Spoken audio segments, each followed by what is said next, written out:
Hey guys, Lukewarm Mining here, and you already know when I got out the power meter, the 200 watt power supply in the KS0 Ultra means we're doing some overclocking. So today we're going to be doing an overclocking guide with, drumroll please, the PBfarmer firmware. That's right. So he has been working on this. It's been in beta for a bit. I was just really slow on getting out the video on it. It got, honestly, the cat got out of the bag a little bit. That's actually verbatim what he said. So we ended up releasing it yesterday. There was a couple bugs that we got fixed beforehand before it released. So the firmware I currently have on this, which is version 79, has an issue with the certificate. That's already been resolved. We found that. So we were good to go on that. Anyways, if you haven't noticed as well, I have removed the shrouds off of this. I have also added the original stock fans back in. That's because honestly, you can hit about 560 gigahash on this with the PBfarmer firmware without actually have to do any crazy mods besides, well, removing the side plates and potentially adding heat sinks onto the MOSFETs. But as long as you use pads or like that glue that I provided that's a little bit more rubbery, you should be able to rip them off if you need to.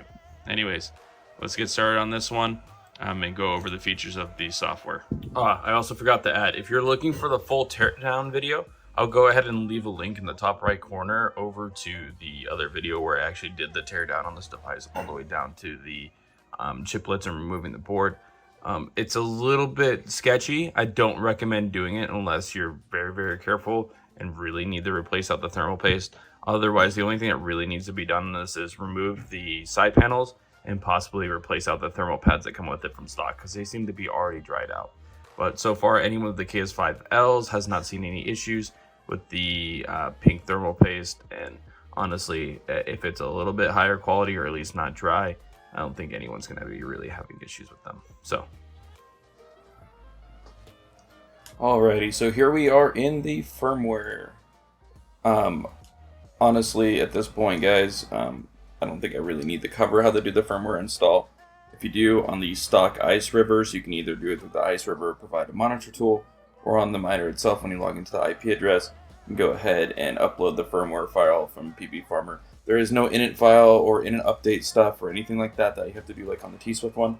This one you just put the file in, upload it, restart, it's good to go. Anyways, so going over a couple things that he has added to the latest firmware, and this is for all firmwares. It's not just for the KS0 Ultra or the KS5L. It is every single version he has updated the web UI for it. So as you can notice up here, you can see HTTPS is crossed out. Reason being is he is actually running a secure web server on this. So all you got to do is generate the TLS certificate. I'll make a separate video once I get that installed on how to change that. But you can put the certificate on your computer and it authenticates it, so you won't have that weird HTTPS crossed out anymore. It will be HTTPS. It also allows you to set it to a domain, anything like that, so you can access this externally and securely. So super cool. Next thing that's on here, I don't think it was in the last version. I think it is for sure in the most current version, is the auto page refresh. So that is up here. The page will automatically refresh rather than sitting there having the spam refresh or go in between tabs. The page that you're on after a certain amount of time will just refresh. And again, only good things so far. Obviously, this hasn't really changed at all. Pool, hash rate, man speed, miner temp, all that is good to go. Rejection rate, that's all the same at miner time. Obviously, we still have this up here, so you can go between light mode and dark mode. Then also you have all your power functionality. So you can log out, you can put it to sleep, reboot it, or shut it down. What is that log out for? On all the newer firmwares, you can actually make user accounts on there. So say, for example, you're hosting other people's hardwares and you want to give them outside access. That's why the TLS certificate's there. They can log in with their credential that you give them, and you can limit or give them full control of the miner. And you can set all kinds of crazy stuff with it. Obviously, hash rate hasn't changed, board temperature, chip voltages. I don't know if you noticed, but on any of the T-Swift stuff and also on the monitor, there is no voltage output currently. It just shows 0. On here, we actually do know the voltage. It is at 1.3 volts or 1310 millivolts. Chip temperature, same thing. Chip clocks are down at 355. And fan speed, you can see it ramping over here. So obviously this is a completely new node, completely different clocks, completely different voltages. It's not an overclocked KS0 Pro. This is a brand new chiplet. Next, going over to miner. I love this feature so much. I know it might be the smallest thing for everyone else, but being able to do the pool configuration like this, where you're not just stuck with 3 slots, you can do 1 slot, 2 slot, 3 slots. I don't think there's actually a limit on the number of slots you can do, but you can save and delete them and just add them. So rather than having to fill out all the slots and stuff like that, you can just add them and remove them. Performance configuration, we'll go over that real briefly in a little bit here. That's the same. And then also fan configuration. So what I recommend people doing is going over here to target temperature and setting your chip temperature to 80°C and minimum fan to 50. Reason being is that's where this likes to be, 50, and the minimum fan speed. Make sure that the air is blowing on top of the power stages, so that when this goes through the boot up cycle, it doesn't get super hot while it's waiting to ramp up.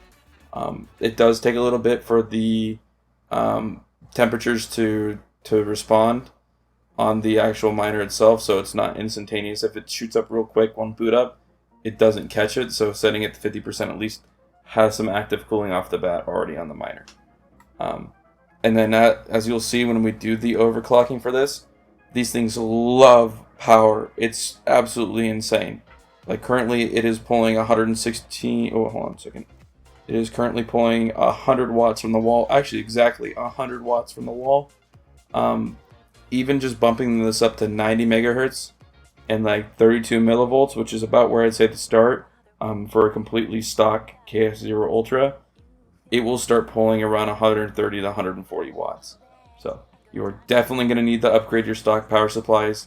I don't even think that it's possible to really overclock on this device without upgrading the stock power supply. But clearly people have been running 330 watt power supplies on these with adapters. You can get the 330 watt Dell Alienware one, and it's a 7.5 millimeter barrel jack, and you can get an adapter at 7.5 female to 5.5 male. And run those 330 watt power supplies, and those things are cranking out. If you've been in the Discord, people are pushing them over 700 with dual active cooling on it, so it's possible. Also, if you want something efficient, keep it stock. These things are not very efficient once you start overclocking them. Like I said, we're talking 300 watts to get 700 gigahash out of it. At that point, you could get a second KS0 Ultra and be getting 800, gigahash for 200 watts. So keep that in mind. And also, the power supply is not cheap. Those power supplies are about, even the cheapest ones you can get, aftermarket replacement ones, are about $80 to $85. Then the adapters, so then it comes in a set of 2, and those are $10. So you're looking at least 90 before tax, at least in the US. So let's just call it, if you don't have Amazon Prime and all that crap, but most of us do, you're looking at probably $100 in the power supply. An extra, if you're printing out the shrouds yourself, awesome. But if you're not, you're looking at another, $20-30 in shrouds plus another $30 in fans, just so you can get 700 gigahash out of one device, which is, again, almost at least past halfway probably to getting another KS0 Ultra. So just keep that in mind. But if you're like me and you just like sending stuff to the to the edge, sending the device as fast as possible, and then like solo mining with them, I'm with you on that. So, anyways, next step I'm going to skip over for the time being, but that's network. That's where you're going to do the TLS certificate. I'm going to do a whole separate video on why it exists, how to set it up, things you can do with it. Next is that account that I mentioned earlier. So you can change your password for your admin account here. You can also add IDs for everyone else and give them all the different permissions. So you can go and create someone's token, so when they log in, they don't have full access to the device, or they can only make small changes on things. Alright, so we're going to go back and look at this. Oh no! This is something that, it's not really oh no, but oh no, it's at, 175 gigahash. We're going to cut there and go back. Alrighty, so I went back, and as you can see, we're only at 179 gigahash, and I got a bunch of messages about this when this firmware came out. oh my god, I'm just going to switch to T-Swift. Why is PBfarmer's one running so slow on stock? That's crazy. It should be, you know, hashing at least the right amount. Guys, we already knew that the temperature target for these is 80C on the ASIC chiplets.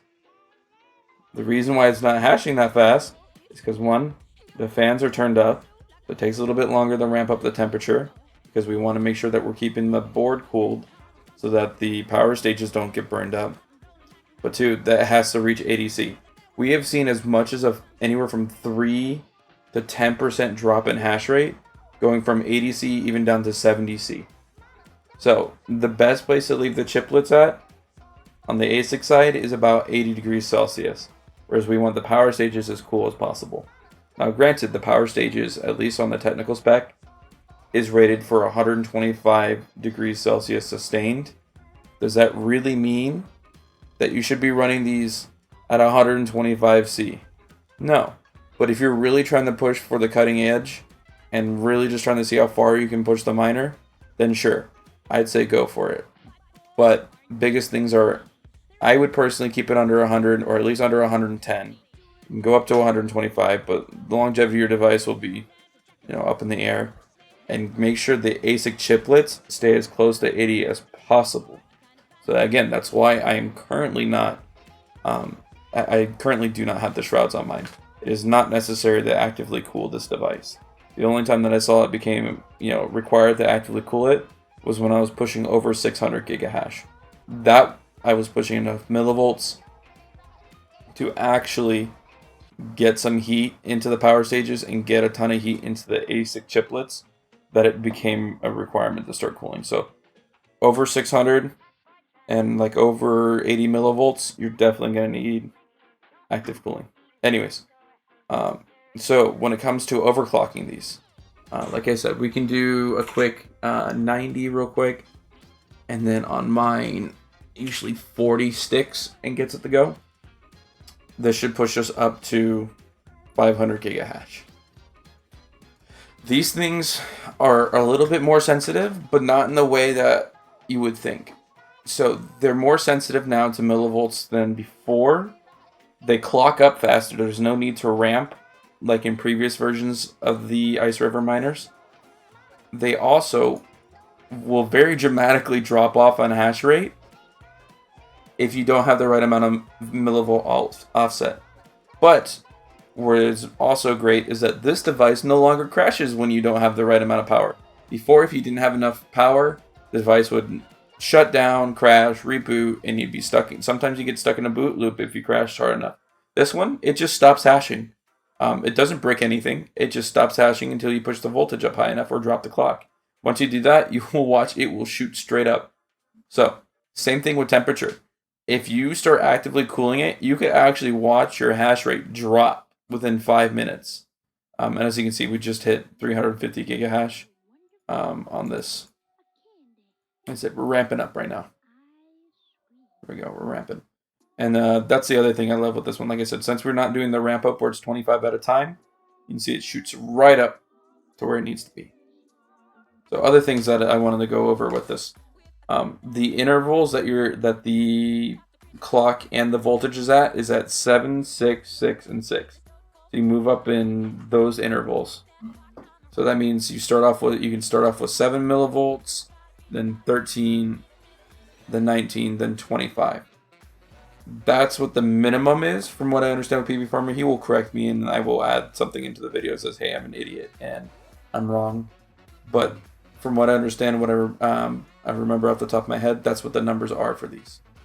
What I have found to be the best method for overclocking is going up about 20 to 25 megahertz at a time, and on the voltage side going up 10. Once that I find that it's mostly stable and the 30-minute and the 2-hour represent the exact hash rate that I'm looking for, then I start backing up the voltage until it starts having it change, like when the 2-hour mark starts changing. And like I said, these are very sensitive to voltage this time around.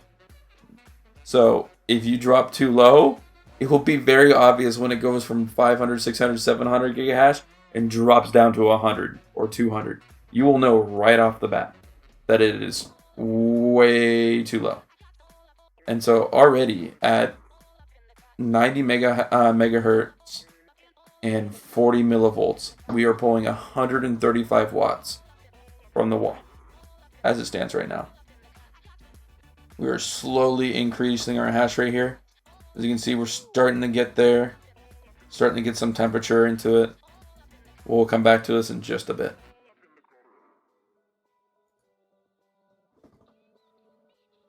And we're back. Unfortunately, I had a power outage during the between the last video and this one. So went ahead and booted it back up. As you can see, we're now sitting at 535 gigahash on the 5-minute. Gonna wait and see what happens on the 30 after a little bit here. But as you can see, that clock shoots straight up now on boot, and same with the voltage. There's no ramping, anything like that. You can see the fans doing their thing over here. Once it got up to 80 degrees, they started ramping in.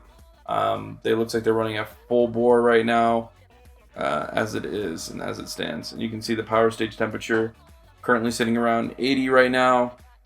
As long as you keep it under 125, you should be good to go. But yeah, as soon as it hits 80, that's when it starts going over that mark. So as soon as we went to 80, you can see 535. It's crazy. Anyways, I'm going to be doing a live stream overclocking this. I'm waiting on my 330 watt power supply to come in. I'm hoping it comes in by this weekend. If not, it's going to be next weekend. I'm going to do some crazy overclocking with you guys here. I know some of you guys have already hit 700 gigahash on yours. I really want to see where we can push the limits on this thing too, especially because we now know, hey, keep the chips warm, just keep the power stages cold. So I might even take it apart. I don't think the top is really adding that much to the heat sink, honestly, where the fans are mounted. Thinking about maybe doing like a forced air setup where it's blowing air not only over the ASIC chiplets on the bottom for the majority of the heatsink, but also doing something that's more pointed at the power stages to really keep those cold, so we can push it as far as possible. So during that live stream at the end, I will also be doing the giveaway. I know I promised that I'd do it at 500 subs. Unfortunately, I had some stuff going on IRL, so that took up a majority of the time and just haven't had a chance. But either this weekend or next weekend, I will be doing the giveaway. More than likely on Sunday. I think it's either going to be Saturday or Sunday, but I think Sunday is looking like the best day, at least for this weekend. So if those come in, y'all can join me in the live stream, pushing this thing as hard as it can go. And then at the end, I'll be choosing someone in the US to receive the shroud. So I think because you guys have been waiting so long, I'm going to print out another 2 shrouds. I'm not sure if you guys want me to give away 1 shroud to 4 separate people or 2 shrouds to 2 people. I don't think anyone really needs 4 shrouds. So yeah, let me know down below. I'll also probably put a poll up and see if you guys want me to do 1 to 4 people or 2 to 2 people. So anyways, y'all take care. Feel free to leave a comment down below if you have any issues or any questions, or that just show off your overclocks. And please like and subscribe. Take care.